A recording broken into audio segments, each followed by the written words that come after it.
नमस्कार दोस्तों, OCN network में आपका स्वागत है। मैं हूं ओमकार चौधरी। कम से कम दो नेता, दो चेहरे अब ऐसे हो गए हैं जिनमें होड़ लगी हुई है। राम मंदिर को लेकर के, वहां के दान के, चढ़ावे के पैसे में जो भी गड़बड़ी हुई है उसको लेकर के। और ये लोग अब केवल उन कर्मचारियों तक सीमित नहीं रह गए हैं। ट्रस्ट इनके निशाने पर, और ट्रस्ट के अलावा इनमें से एक चेहरा तो ऐसा है जो अब सीधे प्रधानमंत्री नरेंद्र मोदी तक पहुंच गया है, अमित शाह तक पहुंच गया है। और जो एक तौर तरीका उनका रहता है कुछ भी झूठ बोलने का और झूठ पर हवा के महल खड़े करने का। जैसे एक बार गुजरात में कहा था कि आईबी की एक रिपोर्ट के अनुसार आम आदमी पार्टी को बहुमत मिलने जा रहा है। वो आम आदमी पार्टी बहुमत में आई कि नहीं आई, कितनी सीटें आई, कितनी सीटों पर जमानतें जब्त हो गई, वो अब अतीत का हिस्सा है।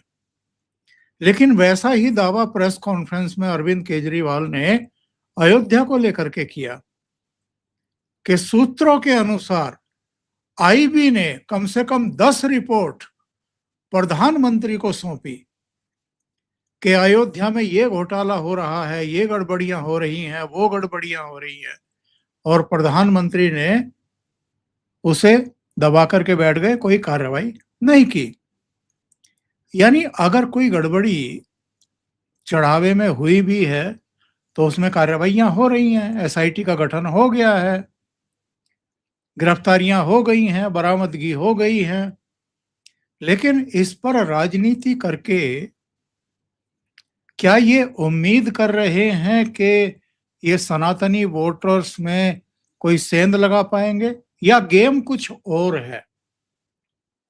क्या गेम ये है कि पंजाब से चूंकि जमीन खिसक रही है अरविंद केजरीवाल की, और उनको लग रहा है कि इतनी एक पूरी सीरीज, हरियाणा जीता, महाराष्ट्र, दिल्ली, बिहार, फिर बंगाल, तो उत्तर प्रदेश को लेकर के तो आश्वस्त है भारतीय जनता पार्टी, उत्तराखंड, मणिपुर, गोवा को लेकर के भी आश्वस्त है।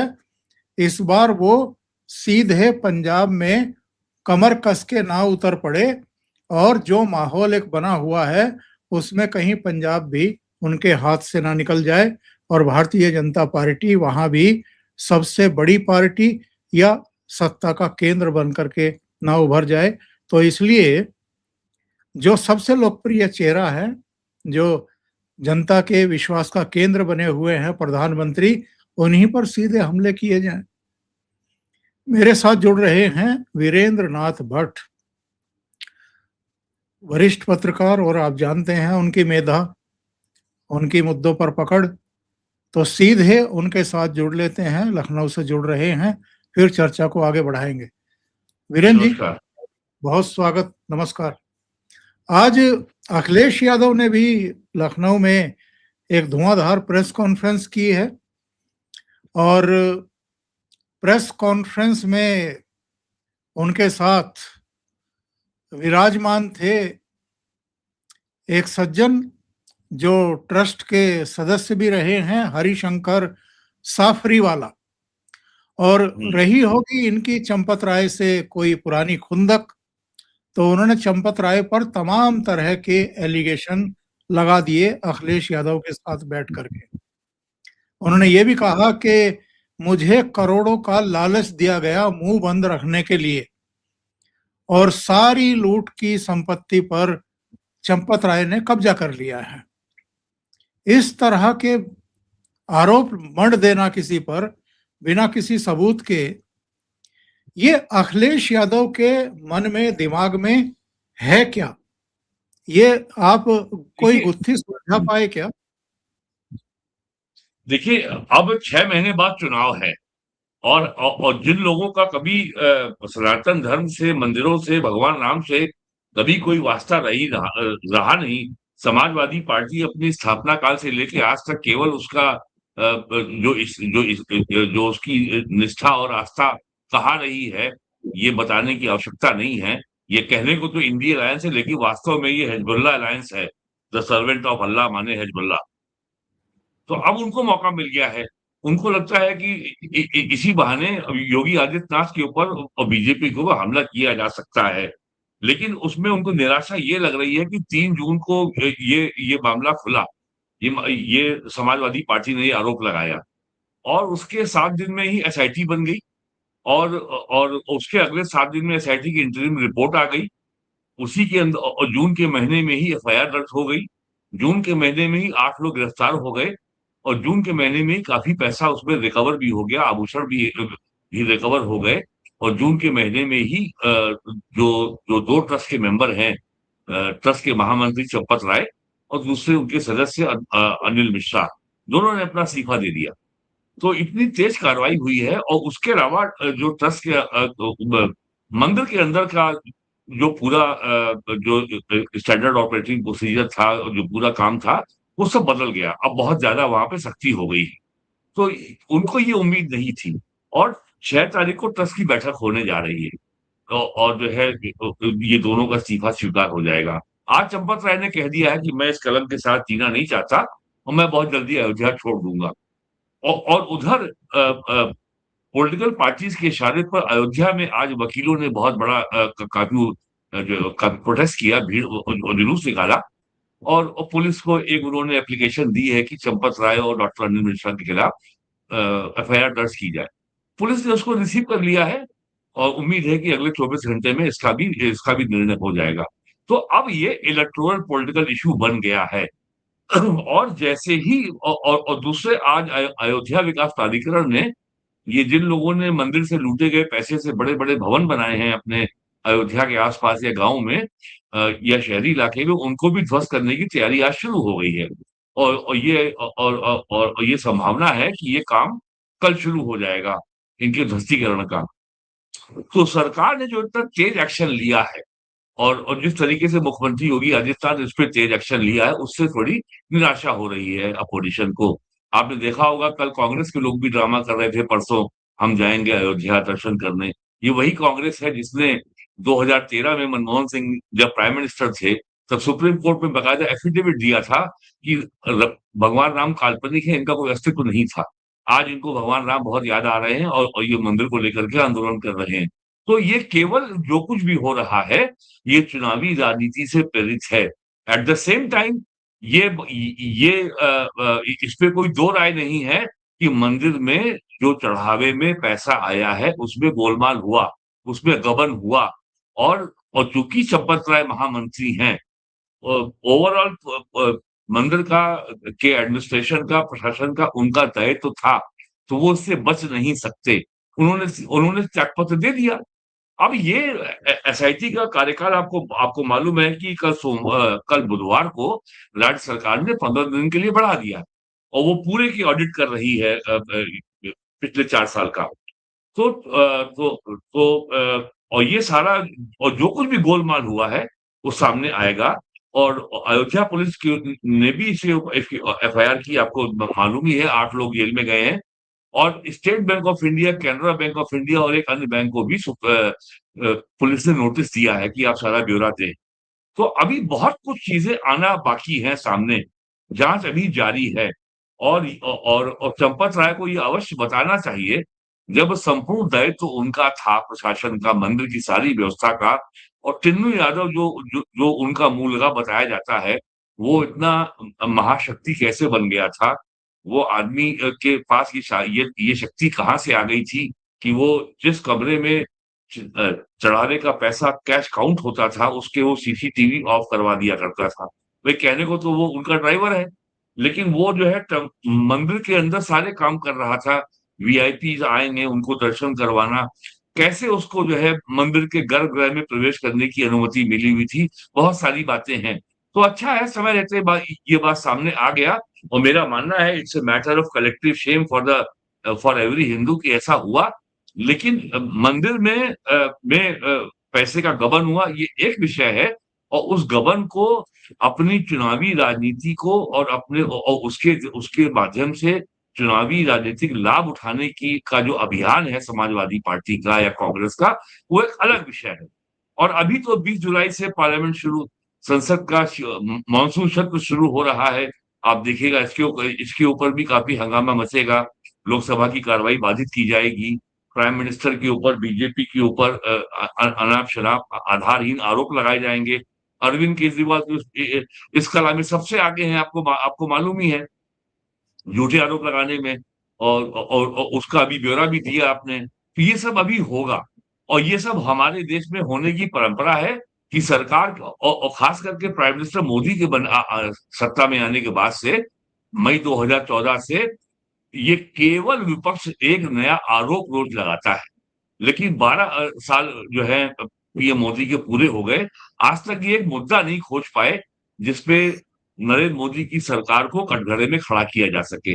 ये निश्चित तौर पे बहुत ही जो हुआ है, ये बहुत ही ये शर्मनाक मुद्दा है जो अयोध्या में हुआ है। और ये now it must be ensured, ये सुनिश्चित किया जाना चाहिए कि मंदिर के प्रशासन की जो पूरी व्यवस्था है, वो इतनी अब कील कांटे से दुरुस्त होनी चाहिए कि ऐसे मामलों की पुनरावृत्ति दोबारा ना हो। जो हो गया सो हो गया। अब लेकिन और जब तक और मेरा मानना है कि जब तक इस मामले में चार्जशीट कोर्ट में फाइल नहीं हो जाती है, तब तक कुछ ना कुछ समाज, ये अपोजिशन के लोग इसके बारे में बोलते रहेंगे, लगातार कुछ ना कुछ कहते रहेंगे। और अगर 6 जुलाई को ट्रस्ट की बैठक है, और ट्रस्ट को अगर अगर पूरी तरीके से गठित किया जाता है, सब लोग नए आते हैं, तो उससे बहुत अंतर आएगा। और लोगों को ये लगना चाहिए कि हाँ, अब पूरे मंदिर की व्यवस्था बदल गई है। और ये जो आपका जिहादी अलायंस है, गठबंधन जो है, इंडी गठबंधन, हिजबुल्लाह गठबंधन, सनातन धर्म को कलंकित करने का इनको ये स्वर्णिम अवसर मिला है, और ये इसका भरपूर उपयोग करेंगे, कोई कसर बाकी नहीं छोड़ेंगे धर्म को कलंकित करने के लिए। और क्रिश्चियन मिशनरीज को भी ऐसे ही मौकों की तलाश रहती है। जो इस्लामी जिहादी हैं, उनको भी ऐसे मौकों की तलाश रहती है। आपने देखा होगा, ओवैसी का इसके ऊपर बयान आया है कि अगर कोई ट्रस्ट का मेंबर मुसलमान होता, तो उसके घर में अब तो बुलडोजर चल गया होता। भाई, एक भगवान राम के मंदिर के ट्रस्ट का मेंबर मुसलमान कैसे होगा? ये काम तमिलनाडु में हो सकता है, ये काम केरल में हो सकता है, ये काम ममता बनर्जी की सरकार में बंगाल में भी हुआ था कि एक मुसलमान को जगन्नाथ मंदिर का ट्रस्ट का चेयरमैन बना दिया गया था। ये यूपी में नहीं हो सकता। तो जो महाकुंभ काल्पनिक का महाकुंभ का प्रभारी आजम खान को बना दिया गया था। जी, जी, जी, जी, जी। तो ये काल्पनिक सवाल खड़े करके जो ये विक्टिम कार्ड खेलने की जो इनकी प्रवृत्ति है, उससे कुछ इनको मिलने वाला नहीं। अखिलेश यादव ने आज की प्रेस कॉन्फ्रेंस में 3 बातें कही। ना चंदा मिलने जा रहा, यानी चढ़ावा बंद हो जाएगा, चंदा भी नहीं मिलेगा आगे को, और ना ही भारतीय जनता पार्टी को वोट मिलने जा रही है। मैंने आपको बताया ना कि इनके पास है क्या इस समय सिवाय बोलने के। ये 2014 का लोकसभा चुनाव ये हारे यूपी में, 2017 का विधानसभा हारे, 2019 का लोकसभा हारे, 2022 का विधानसभा हारे, 2024 में इनको कुछ जुगाड़ से जो इनका फेक नैरेटिव सफल हो गया, और इनको 80 में 37 सीटें मिल गई, बस। तो वो भ्रम टूट जाएगा 6 महीने के बाद। तो इनको पिछले 12 सालों में समाजवादी पार्टी को बीजेपी पे हमला करने का ही सबसे ठोस मुद्दा मिला है। और योगी जी इनको कहा था ना कि आप अयोध्या की चिंता छोड़िए, आप जरा कृष्ण जन्मभूमि और ईदगाह का जो मुकदमा चल रहा है सुप्रीम कोर्ट की, उसके बारे में अपनी राय बताइए। और मुलायम सिंह यादव कह ही चुके हैं लोकसभा में, यदि बीजेपी हिंदू मुसलमान को लड़वाएगी तो हम राम और कृष्ण को लड़वा देंगे। आपको ये वीडियो तो आजकल बहुत चल ही रहा, देखा होगा आपने लोकसभा की कार्रवाई का। तो कल मैंने भी चलाया। हाँ जी जी। तो अखिलेश यादव तो केवल जो है तात्कालिक राजनीतिक लाभ की दृष्टि से से ये बोल रहे हैं। और जब तक इसमें इन्वेस्टिगेशन चलता रहेगा और रोज एक न एक खुलासे होते रहेंगे, अखिलेश यादव ऐसे ही बोलते रहेंगे, और उसका कोई बहुत महत्व नहीं है। क्योंकि जब जब चुनाव आएगा, 15 करोड़ की आबादी का प्रदेश है, 75 जिले हैं, 403 विधानसभा की सीटें हैं, तब जो जनता के बीच के सब्सटेंटिव मुद्दे हैं, उन पे चर्चा होगी कि या एक मंदिर में क्या हो गया उसकी चर्चा होगी। ये कोई नहीं कह रहा कि ये गलती नहीं हुई, ये गलती हुई है। ये शर्मनाक चीज़ हुई है, ऐसी ऐसी घटना कभी नहीं होनी चाहिए थी। और जो लोग ज़िम्मेदार हैं, they must be brought to justice. और जब 8 लोगों को के खिलाफ एफआईआर हो गई, उनको जेल भेज दिया गया, तो अब तक ये दिया जा रहा है कि साहब वो छोटी मछली को पकड़ लिया, बड़ी मछली को आपने बचा दिया। तो और जब मान लीजिए चंपत राय और डॉक्टर अनिल मिश्रा के ऊपर भी मुकदमा हो जाए, ये लोग भी गिरफ्तार हो जाएँ, तो कहेंगे कि फिर आपने मोहन भागवत को क्यों नहीं पकड़ा? फिर आपने नरेंद्र मोदी को क्यों नहीं पकड़ा? तो ये तो चलता रहेगा। इसकी तो ये कोई ना कोई नई माँग करते रहेंगे। फिर ये कहेंगे कि नरेंद्र मोदी को उसकी भी इस मामले में अभियुक्त बनाया जाए। तो ये जो है ये इनकी माँगों का कोई अंत नहीं होने वाला है। और मेरा मानना है कि बहुत से बहुत 1 महीने के या 40 दिनों के अंदर इस मामले में कोर्ट में चार्जशीट दाखिल हो जाएगी। जी। और ये जो जंतर-मंतर पर तमाशा चल रहा है, एक आदमी भूख हड़ताल के नाम पर बैठा हुआ है, वहाँ वृंदा करात पहुँच गई, उसके बाद प्रशांत भूषण, और आज मैं देख रहा था वहाँ के वीडियो, योगेंद्र यादव और राजदीप सरदेसाई की धर्मपत्नी राज्यसभा सदस्य, वो भी पहुँच करके भाषण दे रही थी।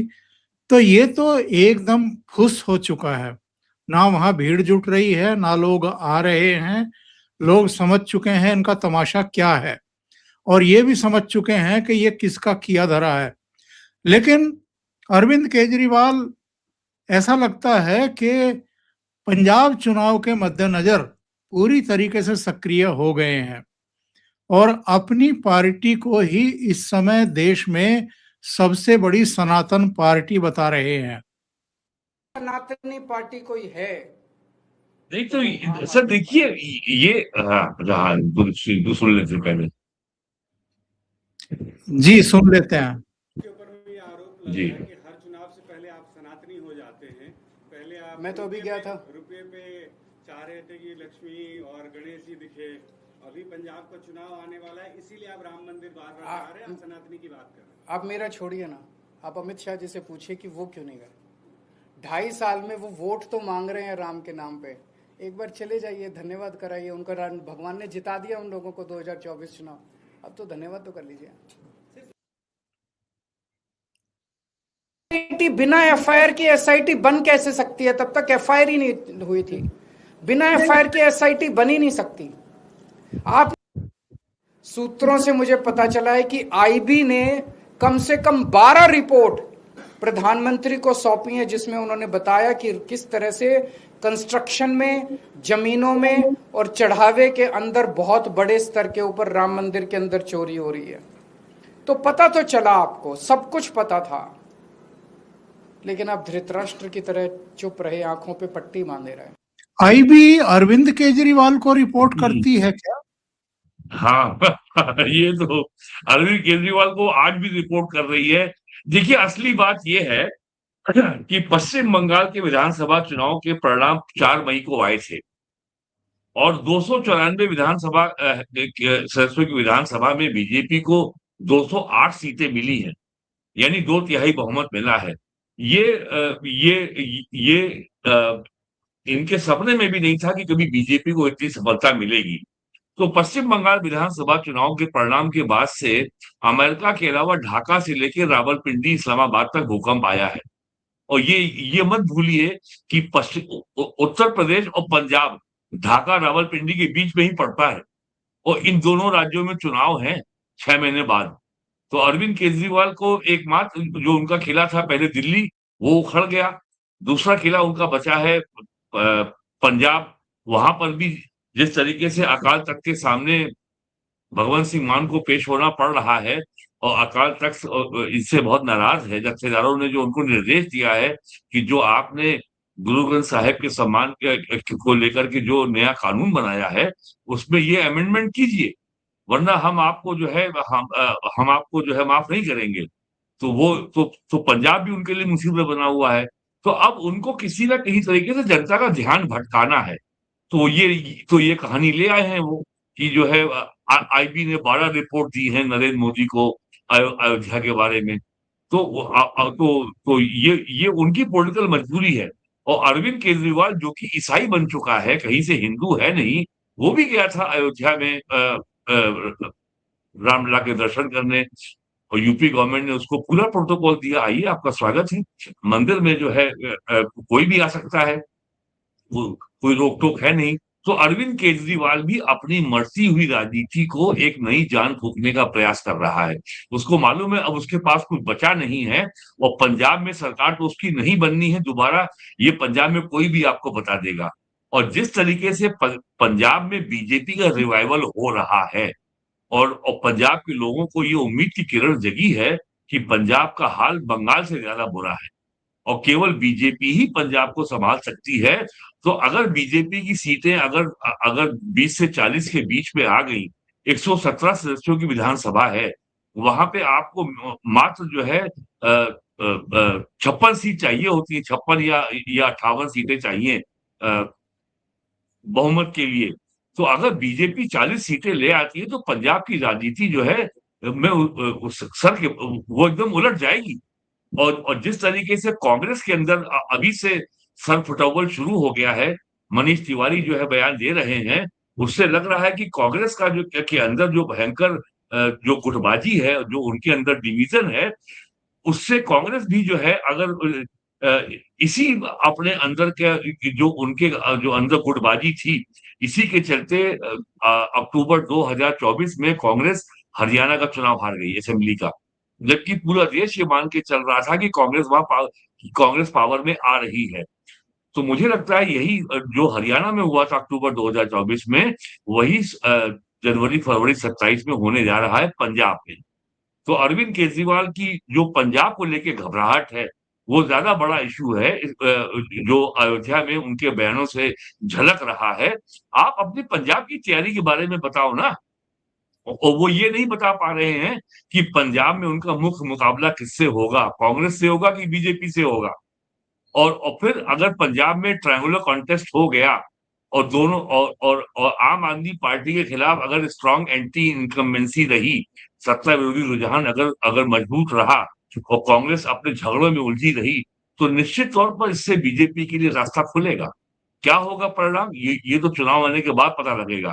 लेकिन अरविंद केजरीवाल की घबराहट उनके बयानों से साफ झलक रही है, और वो तो ये भी कह रहा है कि हम पंजाब में मंदिर बनवाएंगे।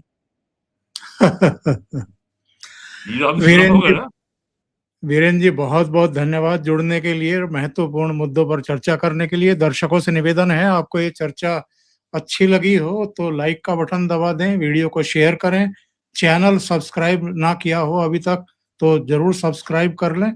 बहुत बहुत धन्यवाद जुड़ने के लिए। नमस्कार।